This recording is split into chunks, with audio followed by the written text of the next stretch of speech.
Welcome to the Pro Cheerleading Podcast. This is the only podcast that gives you a raw and unfiltered perspective of what it's really like to be a professional cheerleader.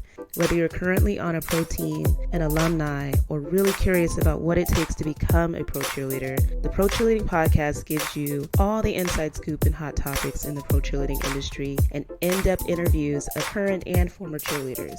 I'm your host, Mhkeeba. Join me every Wednesday as I reveal the truth behind the Poms.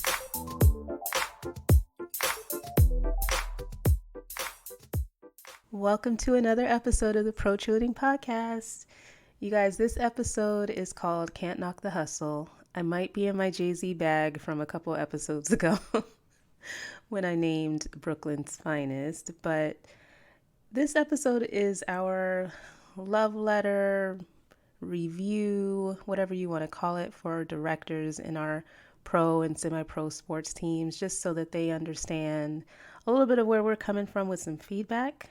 You guys gave me some amazing thoughts to share with directors, and I've added my own 2 cents when it came to this type of feedback, and I'm kind of excited to talk it through. It's been a long time since I've done an episode where it's just me running my mouth, but I really had to take a step back and think back to, not just my rookie year, but just all the years on the team and the changes that I noticed and the way that we were managed, and just thinking about all of the feedback that you guys shared.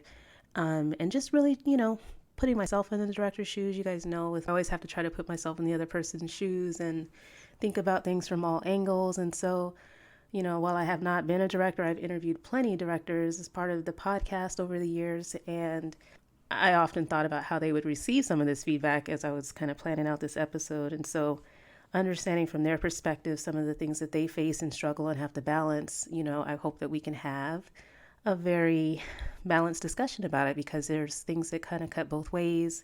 There's responsibilities on us as dancers, as professionals here, and they also have competing considerations. So we'll just talk through it, see how it goes. I hope you guys share additional feedback on this episode. Like I said, it's not like you can really, email it to your director and say, listen to this, but who knows? Maybe you can and should. But we're going to get right into it. There are so many points, and I tried to organize them, but, I kind of thought about it in terms of just, one, how you go about getting the job of director, just some considerations and feedback that you guys shared about experience that would be necessary for director, what would be helpful if they had in terms of job experience. And then once they have the role, what that role even means. They don't just manage the cheerleaders, they also have their boss and different people within the organization that they not necessarily report to, but they're accountable to as well. And so let's just kind of flush through that. And then, let's talk about how the directors select the team, how they run their auditions process, just feedback and things that you guys wanted them to know about that. And then once you've selected the team, how you go about managing the team. There's plenty of people that wrote in about diversity and inclusion and how that factors into both selecting the team and managing the team. And then, just different thoughts that come through in terms of like how the team is marketed, how they use social media, how you provide feedback to your squad, because everybody wants to improve and get better. And that should be part of, I think, the communication that could be open between directors and cheerleaders and dancers, so that you don't have to have a podcast say it all for you. But one of the things, obviously, with managing the team that everybody spoke to, and we're going to spend a little amount of chunk of time on, is favoritism and how that impacts the team and plays out. So I didn't mean to leave that out, but that's a huge chunk of managing the team. So that's the layout. Watch me swerve all over the place, but you know what? Oh well. I put this title, Can't Knock the Hustle. It seemed to fit. It really made me think of the chorus, and maybe you guys are too young to appreciate all things Mary J. Blige. But, at the end of the day, it's a job for the directors. It's probably a dream job for the directors to be able to do what they love. I'm sure they were, probably former dancers and have a passion for it. And so, there's just a lot of considerations that they have to keep that job. We audition for these teams, and we're trying to get a spot out of like maybe 20 to 40 positions if you're talking NBA and NFL. And these directors, there's one shot out of like 26 teams for NFL, 30 teams for NBA. So it's like a super, super highly coveted position. And once you have it, I'm sure these directors feel the pressure to keep it, right? So there's a lot of hustle involved to kind of do a lot and be a lot of things to a lot of different people. And as much hard work as goes into getting the job, they have to keep it.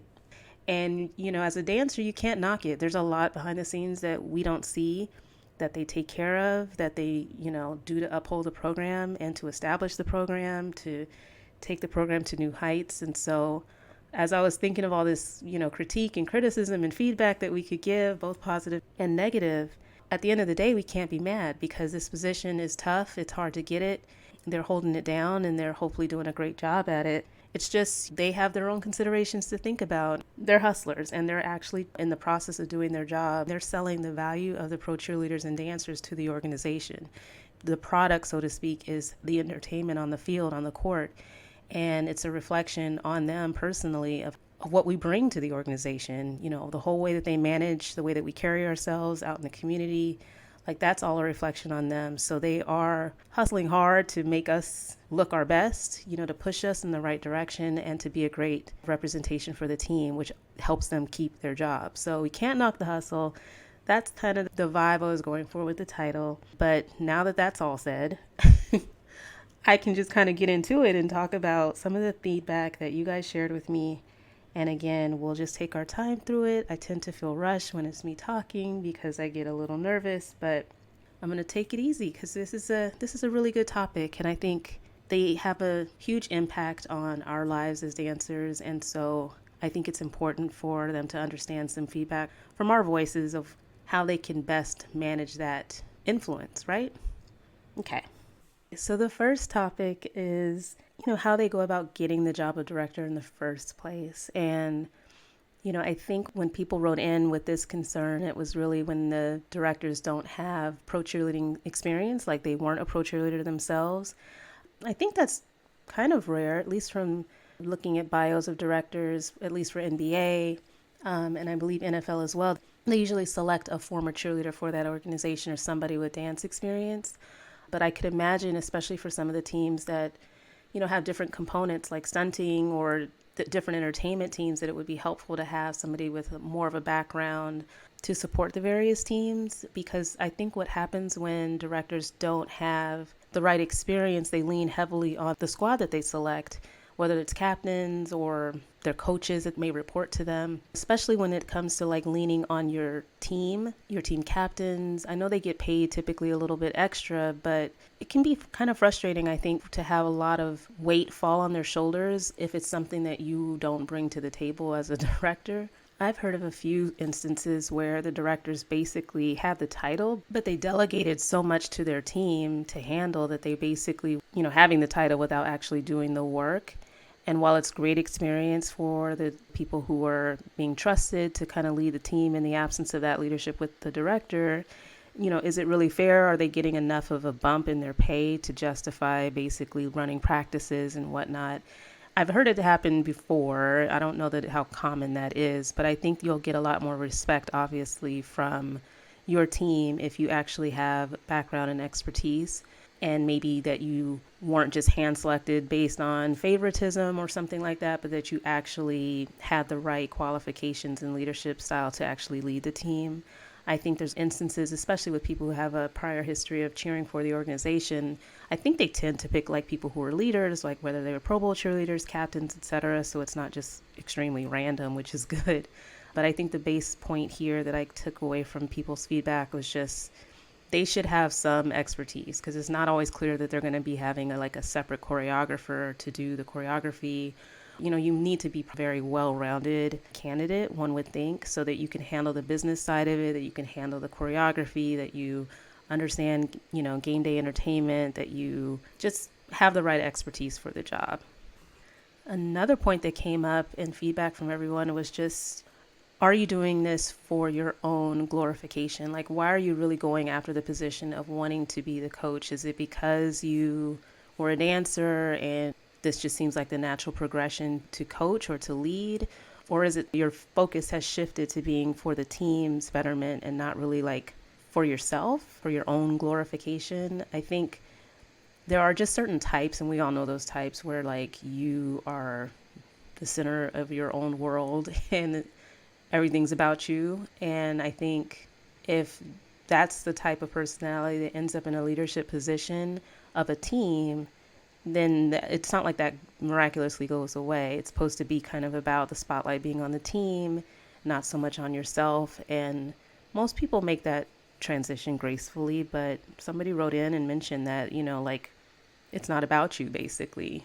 So take that for what it's worth. I think there are times where people, whether it's attention from media or just wanting to kind of be known to having like this tough program or whatever it might be. I mean, it's not really about you at the end of the day. It's not supposed to be anyway. It's supposed to be about the dancers. So I think the motivation for why you want to be a director in the first place should come from this space of wanting to elevate the program as a whole so that all dancers shine and make the program look good.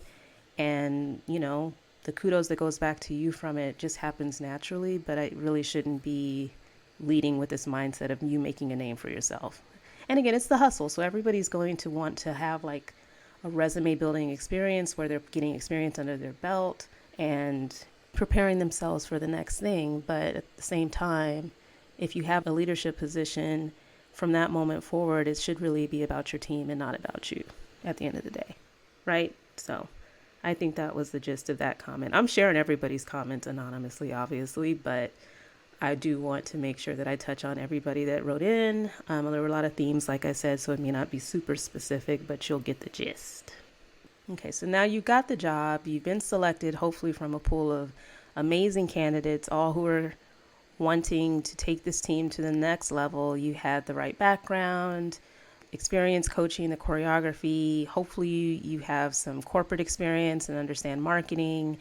To add that to your belt, or you're just really eager to learn and have that be part of your role. So once you are hired by the team, I think it's important for us as dancers, obviously, to understand that they have other stakeholders that weigh heavily in the decisions that they're able to make for the team.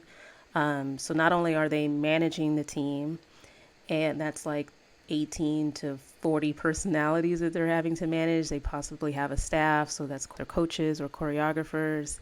And then they also have up the chain that they report to, like maybe it's like their VP of fan engagement or something of that sort, and just other stakeholders within the company. Ultimately, they, report to the owner of the organization. And so lots of people to satisfy and keep happy, lots of different interests to balance. And so I think in terms of feedback for the directors based on that, it's just really hopefully being as much of an advocate as you can while keeping your job for the dancers that are in your program. Obviously, in a corporate setting, you have to get buy-in from people to make certain changes, and you have to advocate smartly and kind of have that business savvy to know how to leverage those relationships to get things done, frankly. And hopefully they have that scope of not just being in the bubble of the cheer space within the organization, but understanding the need to partner. Because I'll just say from my experience that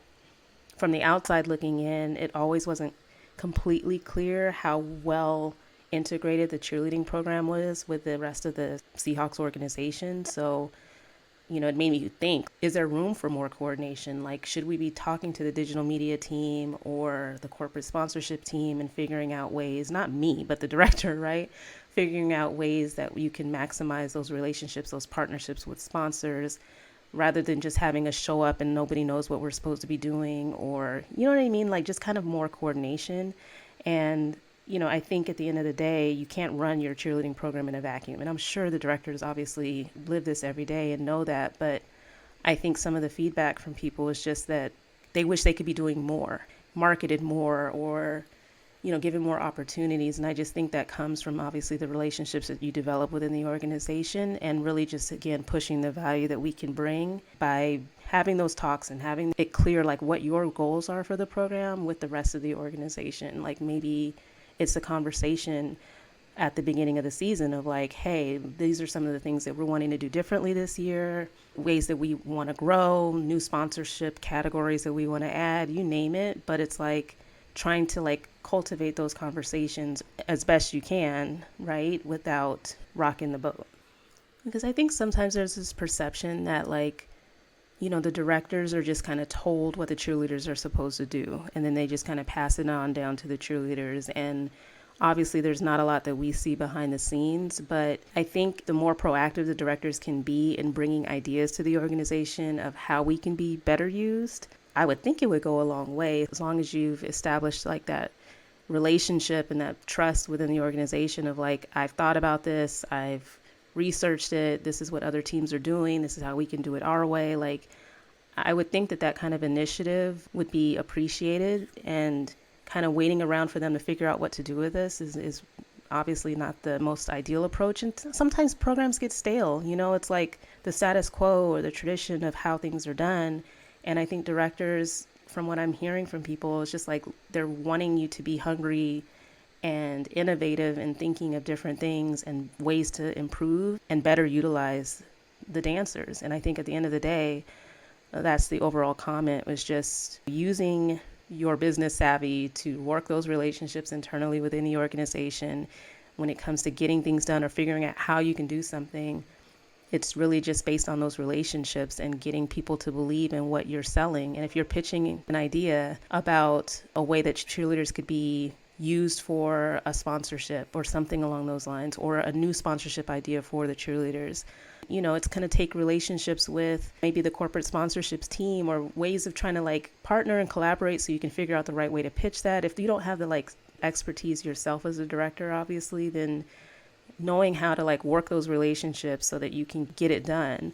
I think of things all the time of like cool or interesting sponsorship ideas. Somebody wrote in about, and I can't tell if this person wants credit or not, but it's not my idea, of just having like dry cleaning service as one of the sponsors. And obviously I've mentioned this in another episode, like the Dallas Cowboys cheerleaders have like sponsors galore. They have what did I just look at? They have a meal prep sponsor that I just saw them post the other day. So there's so many different things that, you just got to be innovative and think through that. Maybe you can pitch new ideas of ways that you can be supporting your program, especially with COVID, and knowing that like not having as many fans in the stands is going to ultimately impact budgets and really them operating a full season potentially without having any cheerleaders at all. It's just kind of like thinking outside of the box of ways that you can reintroduce the value of the cheerleaders. It's not just about us dancing, but just taking the extra initiative to come up with new things that we can do.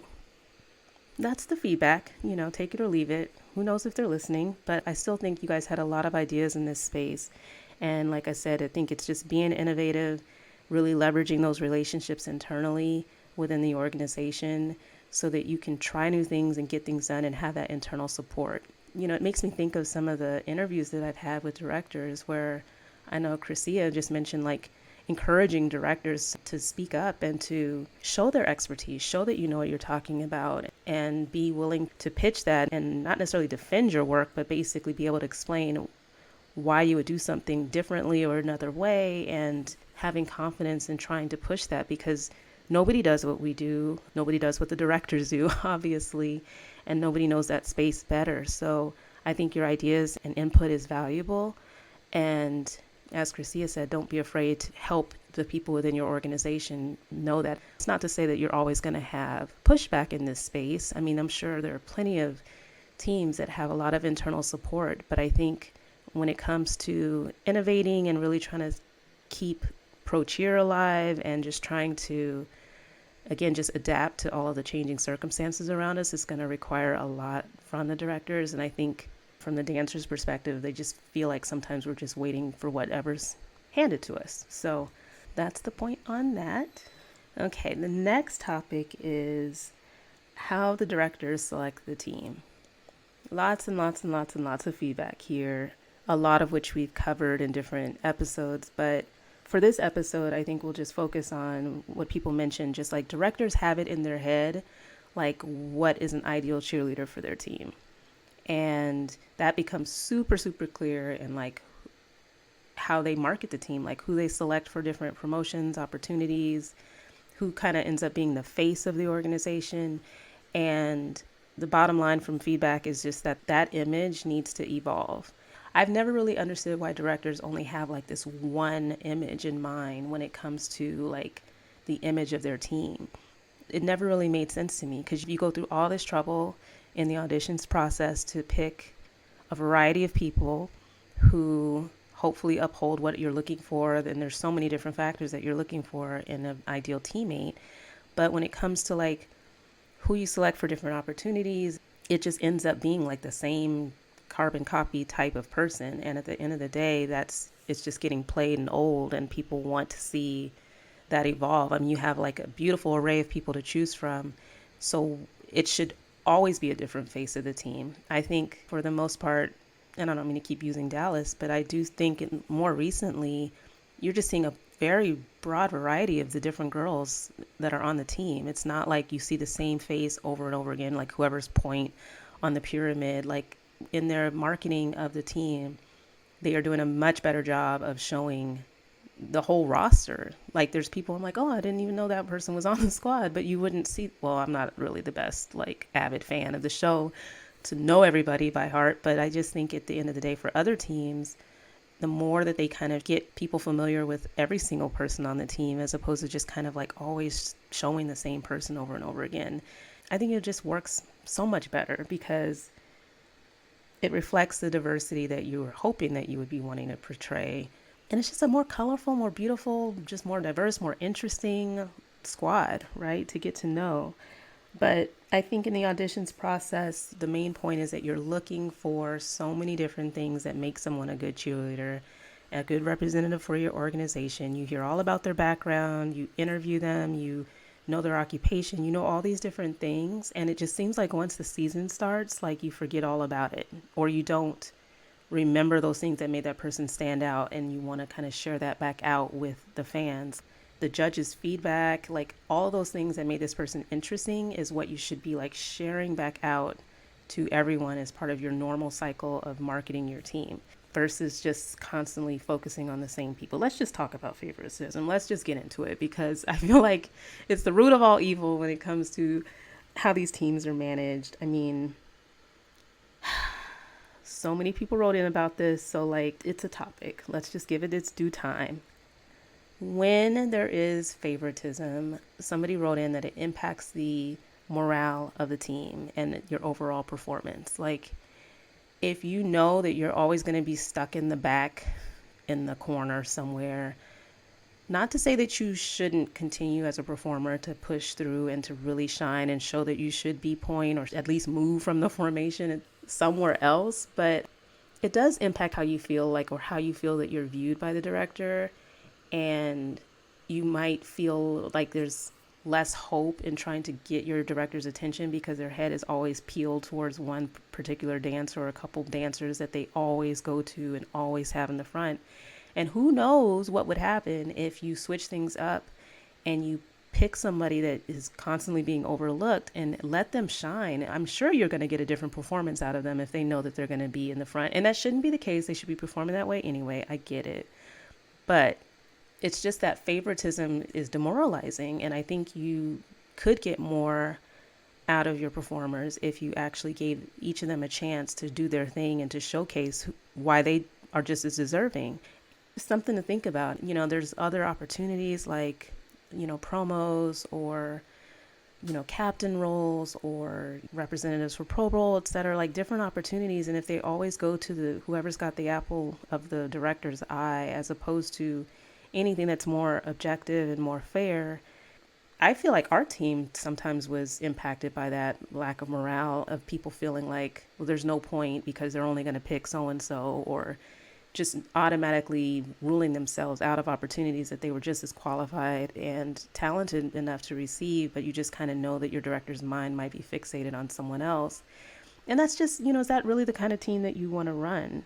And at the end of the day, even if you lie and say that you don't have favorites, it's like you're not really slick with it. It's kind of like hella obvious. Somebody said it, not hella, I said hella, but somebody said it's really, really obvious when you have favorites. And it's something that I would just like to say, like, it's not very well hidden. So you might as well just like be honest with yourself to say like, okay, I really do think this person and this person are my rock stars on my team. They really stand out. They always deliver. They're my favorites. Just admit it to yourself, and then put that to the side and then allow other people to showcase that they also bring the same assets to the table. Like, put your favorites to the side, and when it comes to opportunities and recognition or formations, etc., just still switch it up because you should, right? Like, it's okay to acknowledge that you have certain people that you like watching more, but it doesn't mean that you have to give all of those opportunities to those favorites. Like, you should be making a concerted effort not to provide everything to those favorites, because it's just a more equitable way to run your team. And I think you'll get a lot more out of your performers if they know that eventually everybody's going to get their turn, if they're showing up and doing what they're supposed to do, going above and beyond, etc. Then it's not something that they're just going to be overlooked because they're not one of your favorites. At the end of the day, don't run your team like a sorority. That's the bottom line. Like, I shouldn't even say that because I wasn't part of sorority and I don't want to make judgments. But basically, that cliquey vibe, that just elevating some over others, just like have a team and run it equitably so that everybody's on the same playing field. And everybody should be bringing it because they're all professionals. Nobody needs to be coddled and coached to really give you the 150% that you're looking for. But at the same time, sometimes the favorites know that they're your favorites and they be slipping. Let's keep it real, and you want to have a management style that holds everybody accountable, where the favorites don't get away with everything. The favorites aren't going to just kind of get it just because they can, and knowing that people will be able to have equal opportunity and an equal playing field to excel and be recognized on the team. I think that's what the feedback is from everybody. So take it for what it's worth. I think the other thing that came up was just that in terms of management style, not just favorites, but just sometimes people feel like it's okay to be strict and have rules that you're willing to enforce. Kind of going the friend route and just being friends with everyone or wanting everybody to like you doesn't really help the team grow. So it sounds like people are wanting, you to be a little more firm, and maybe that is sometimes because of the closeness in age. Some of the newer directors that are, more or less the age range of the people that are on the team. But I think what I was hearing from comments was just, it's okay to have rules. Like, it's part of the program, it's part of the expectations. We're all professionals, and hold everybody to it, because that's what keeps your program in line. It pushes people in the right ways and it enforces a standard. When you don't have that, I think it shows in the way that your team carries themselves. It shows in the way that they are in practice. And ultimately, it's probably not showing a great deal of respect for you as a leader. So it's okay to have rules and to enforce them. It's okay to be strict. On the flip side of that, people are writing in like the dancers want to feel appreciated as well. It's not just being told what to do, acknowledging their effort and making them feel like they're valued members of the organization. And I know some people think that that's just part of the job, like you're getting paid to do a job. This isn't like college where you are part of a team and I won't say that there's a whole lot more coddling, but there's different expectations, right? And you can expect probably a lot more coaching and development in college than you would at the pro level, where they're assuming that you're professionals and they're maybe not kind of doing a lot of hand holding and coddling. And I think there's a balance, right? I think it doesn't have to be so extreme on either side, but it's a mutual respect. I think that's probably what it boils down to when I think of the comment that came in. It's like dancers want to feel respected. I'm sure coaches want to feel respected. And I think when it's lacking on either side, there's going to be issues. It needs to always be in balance where you're showing the respect of the dancers. And I will say, frankly, like, in interviewing some of the directors that I have, I'll say on NBA, I was really shocked at how well organized they held their practices, because it showed a respect for the dancers' time as well. Like, granted, you're getting paid, but I remember nights, when I was on the team, and yes, I'm getting paid for it, but like, there was a lot of wasted time because this is truth behind the Poms. I'll keep it real. It just didn't seem like the practices themselves were always organized of what they wanted to do or at what order they wanted to do it, or organizing things before we got there. It got better, and it wasn't all the time by any means, but there would be times where it's just a really, really late evening I came prepared, hopefully, to do what I needed to do, but it wasn't that it was done on the other side with the directors and the way that they managed the practice. So you have a really late night, and it's kind of a respect thing in my view, because, understanding that people on your team have jobs, they have children, or whatever it might be that they are also balancing. So it's like, all come prepared, you come prepared, and there's like a mutual respect for each other so that you can make the most of the time that you're together, And I think that kind of blends into another point that was made about practices, is just setting people up for success, right? Where you are getting the most out of the time that you're together, that you are giving people an opportunity to work on the feedback that you have. Like somebody said, like, let's not clean like the week before, like clean as you learn. And everybody has different styles of what they prefer for learning. But I think the more that you can prepare the dancers to know what to expect and to show up prepared to do that work, and kind of like having really tightly run practices, you probably save so much time. Well, this was back in the day, pre-Rona. There were so many things like leading up to being prepared for practice. You're doing your best, managing a job, you're fighting traffic to get there, and spending time idly waiting to be told what to do is not necessarily the most effective use of everybody's time. And I think it just ultimately just shows, like, I won't say lack of respect, but just, let your time is more valuable than mine. That's how at least I looked at it. Of course, I didn't say anything. You're just sitting there waiting, but it's something to think about, of like, what ways can you manage a team to get the best out of them? And if that means that they know in advance what routines they need to have prepared, tell them. If it means that you map out what you want to do for each practice and that you stick to a schedule so that you're not there super, super late, those are things that can go a long way.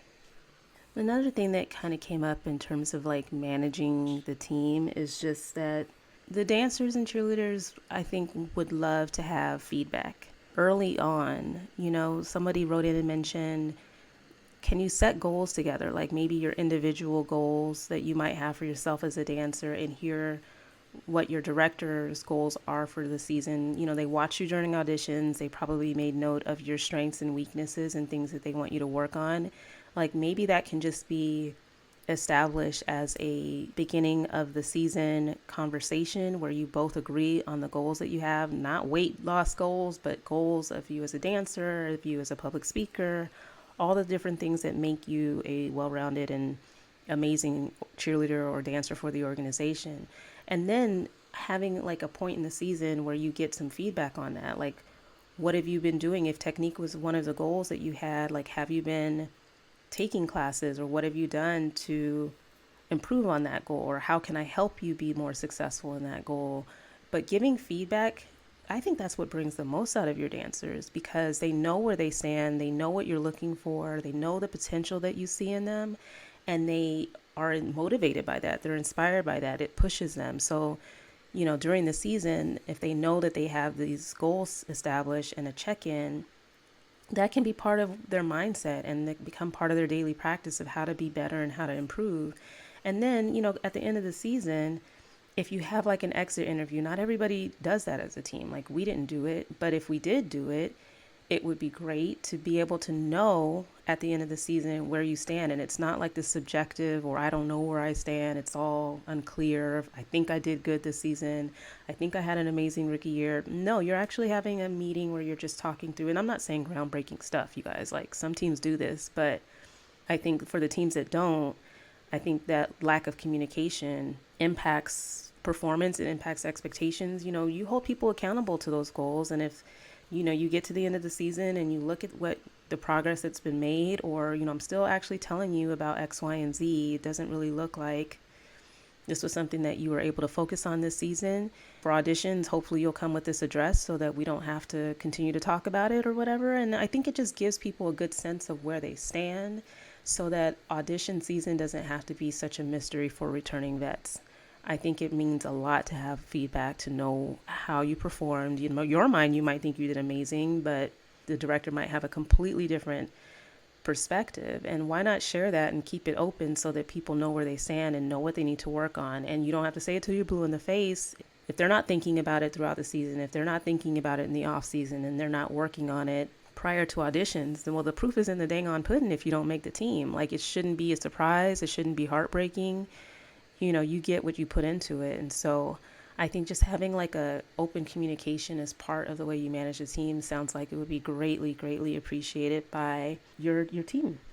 One of the things that I think I wanted to spend some time on was just hoping that directors really understand how much influence they have over the development and self-esteem of their dancers. You got to remember you're picking teams of like 19, people that are in their formative years as an adult. Not to say that you're their mama and that you have to baby them, but just knowing how impressionable and where you're at as a woman at that time in your life, or man. And I just think the feedback that you do give and the criticism that you do give, just understanding that it holds a whole lot of weight for people at that age, probably any age, but especially at that age. And I think it's just a responsibility as a director that I don't know that maybe they take lightly. But when I have friends that are in their 30s or much later in life, or you hear about it, read about it, that are still struggling with comments that directors have made, the way that they were treated by directors, like, this shit sticks around and it really impacts people. And I just think that with that kind of influence, there comes a responsibility. I think you can absolutely give constructive feedback to people that are on your team without it being so emotionally damaging. And I don't think it's your job to be a life coach and to lift people up 24/7. I mean, that's not what pro cheerleading and pro dance is really about, obviously. But, if you're going to give difficult feedback or criticism, just doing it with respect so that it's not crushing or just really damaging. Like, if when you're hearing something that's meant to help you and something that's just meant to clown you. And I think the ridicule or just lack of sensitivity as to how things may be expressed is something that directors can own and probably work on, is the delivery. And that obviously has like a piece that's on the professional dancers as well and the pro cheerleaders to basically be a grown up about it and know that this person isn't here to hold your hand, but if they're giving you some objective feedback in a respectful manner, you just have to take it as that. But it really just hit me that they have lasting impacts. Your leadership style and the way that you communicate has long-lasting ramifications. And how do you want to be remembered? As somebody that was feared and gave everybody anxiety, made people cry? Or do you want to be known as somebody who lifted people up and gave honest but very, very fair feedback? I think you can kind of understand the impacts of having one over the other. And it just breaks my heart to think of like people who still struggle with how they were treated. And it's always somebody that's in a leadership role, probably that you respect and admire. And if it really was damaging to the way that you feel about yourself, it's just not really, it's not ideal. Like, that's not something that I would want if I were a director, is to have that kind of impact on people.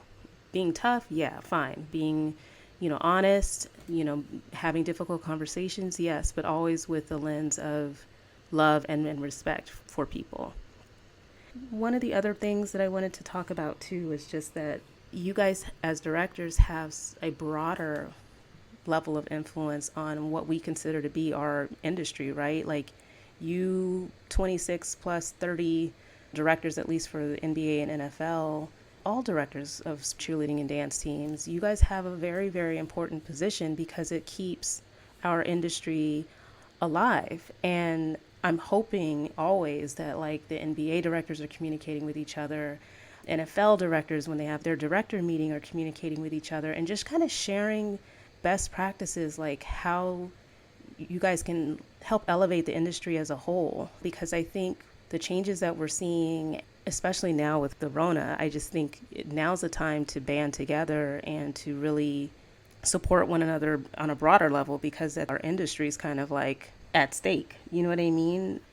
I just think you can learn from other directors of how they manage different issues. Like all the interviews that I've done with the NBA directors, I loved hearing how they reach out to one another and they help navigate different concerns and different shifts that they've seen in their industry. And I hope that everybody's doing that, because there's so much more power in that. And then I think, there's wonderfully run programs, and it just makes a lot of sense to share those best practices and to really think of like how you're shaping where this industry could go.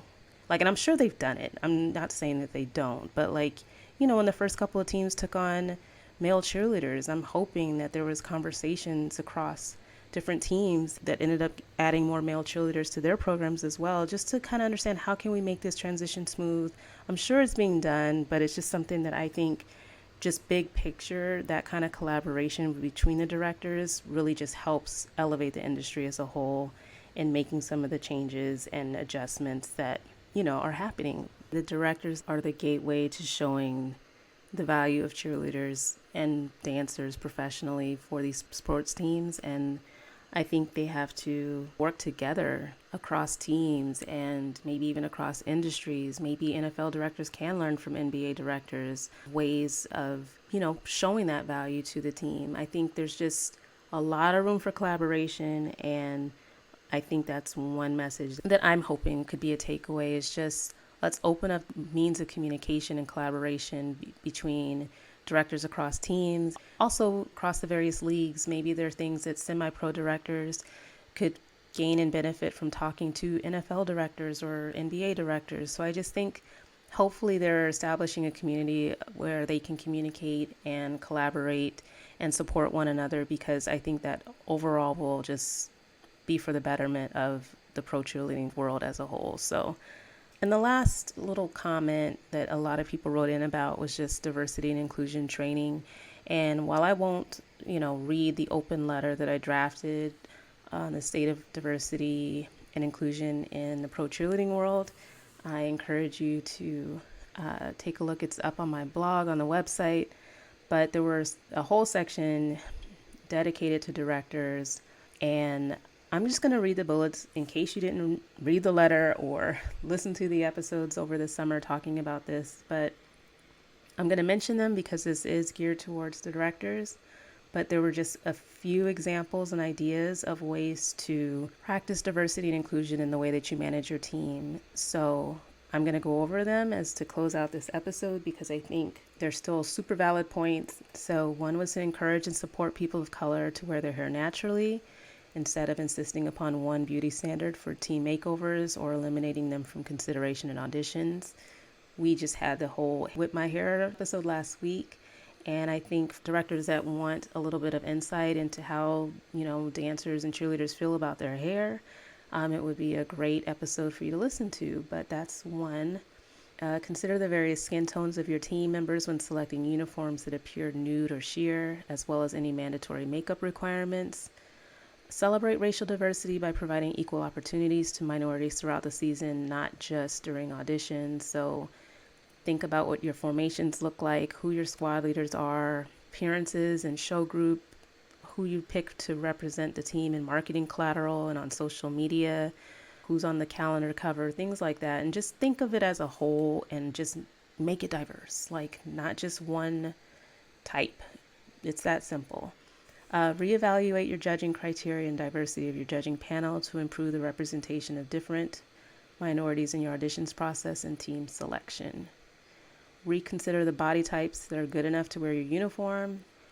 When evaluating candidates for auditions, don't pit racial minorities against one another to make your selection. Create a new recruitment and outreach strategy in communities of color so that you can increase the turnout at auditions. Open up discussions of race as part of your squad bonding and team building during orientation and or training camp, and keep it as a priority all season long so that you have a safe space for people of all races. And finally, just pay close attention to the squad dynamics for the minorities on the team so they aren't subject to bullying or being left out, and have like a zero tolerance policy for any hate or racism and hold everyone accountable to that standard. I think just those few points, if you're keeping that in mind in your leadership style, I think it'll go a long way. And I'm just going to end with this because I know I've made a promise that I was going to try to watch more reality TV, but I am watching the Dallas Cowboys cheerleaders making the team. And I have to say that, for the first time watching this show, I just felt like it was for everybody. I didn't enjoy the show for a while just because it was just the same type of cheerleader that was always promoted, always the same type of stories being shared, when they follow the cheerleader outside of their practice and kind of getting to know them a little bit better. It wasn't enough variety in what they were looking for and what the theme of the show would be about, each episode. And so I will say this season, I don't know if it's purposeful or not. I haven't watched a more recent season, so maybe it's not brand spanking new, but I will say it's appreciated just to see the equal amount of attention. And maybe it's been done and it just wasn't the way that the show was edited before.